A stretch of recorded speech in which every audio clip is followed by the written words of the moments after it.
Dia Eve, Tafaltia Rash. It's Mission Matt O'Rahala Saunders. It's us Florida May. What's up, you guys? It's Matt Saunders. Some people were asking me to talk about this version of the Swallow's Tail reel that I played. It was a couple of videos ago. I think it was my whistle unboxing. The version you hear now is with Conolo Kane, and I'm playing it on the flute.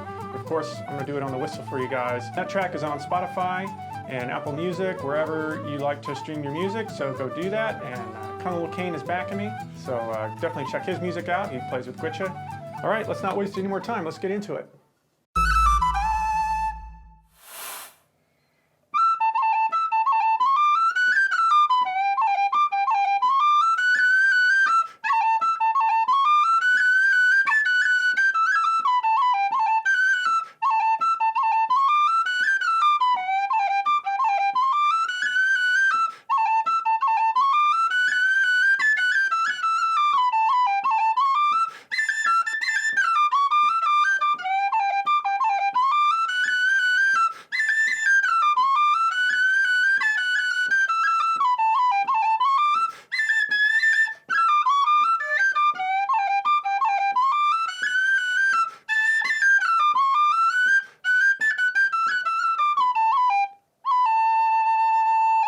Let's break it down phrase by phrase.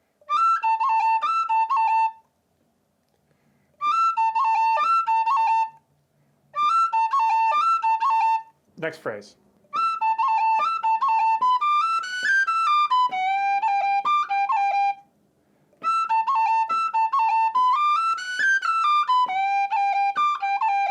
Next phrase.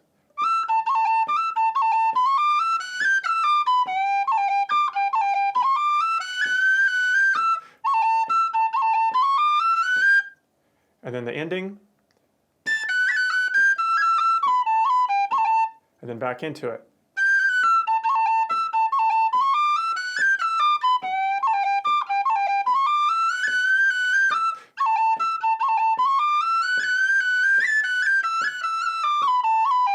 The turn on the second time around the B part, very much like that.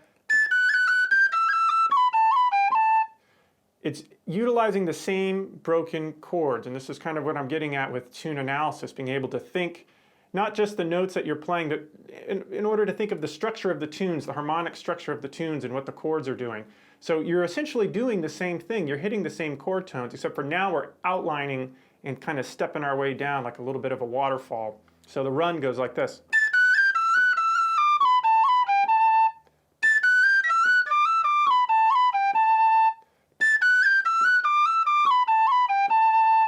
I'll play the A part a whole time around with the repeat, and then we'll get on to the B part, and then we can actually get to the good stuff.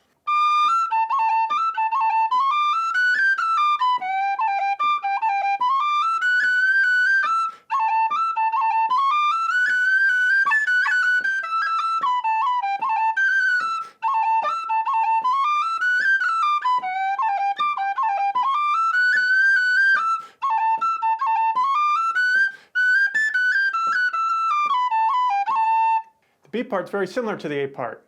So we're doing that same A minor chord, except for this time, instead of going from a high E to a low A, we're going to be going from a high E to a high A.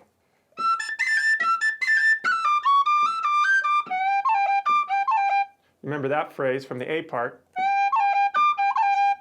That's the same phrase. So think about that. B part's very similar.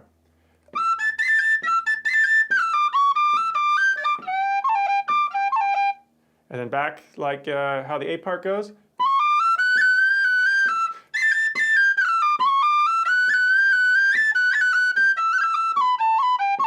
First time around, the B part goes like this.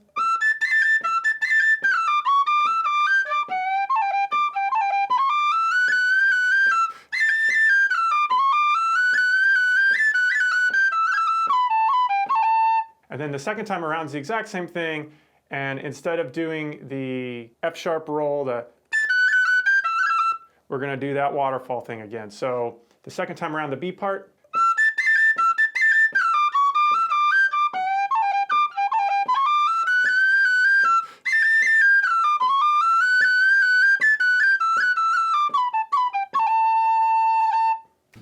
Yeah, so let's get into talking about some of the chords. So what are some things we can do with this tune?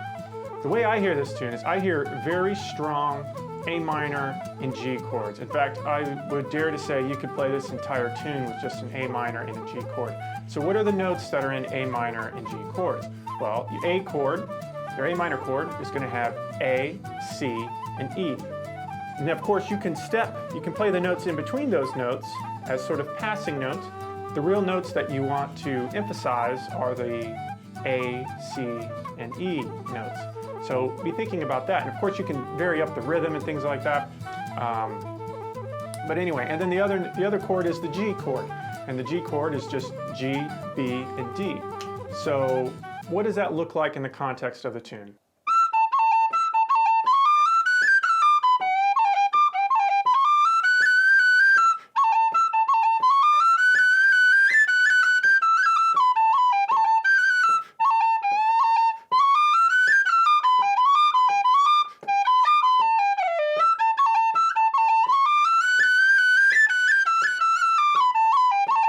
So there I did a couple of things. I emphasized that long A to kind of point towards that root note in the A minor chord the second time around.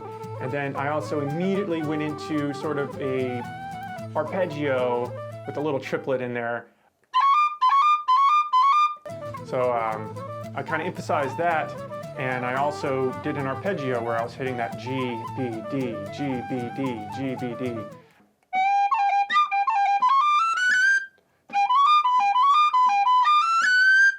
Sometimes it's nice to almost drop the rhythm out from under it. You have to keep your internal metronome going, but just playing a nice long G there would sound pretty cool too.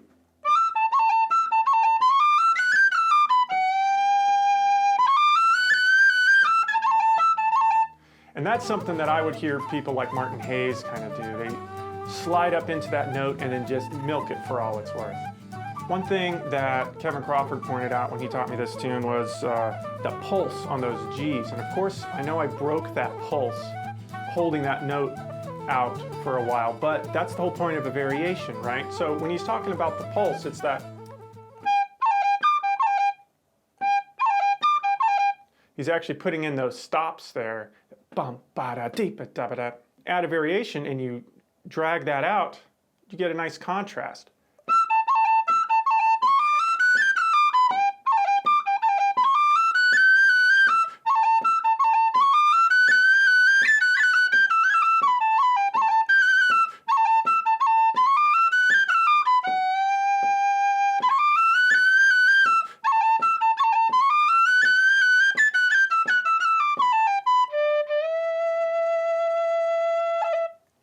And there I ended on an E.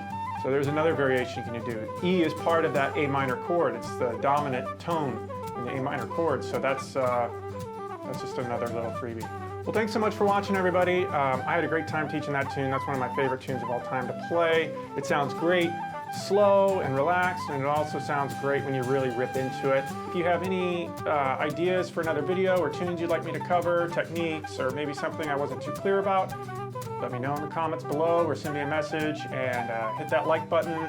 Subscribe if you're not already subscribed. That really helps me out a lot, and I am going to try and keep these tunes going out on at least a weekly basis, sometimes more.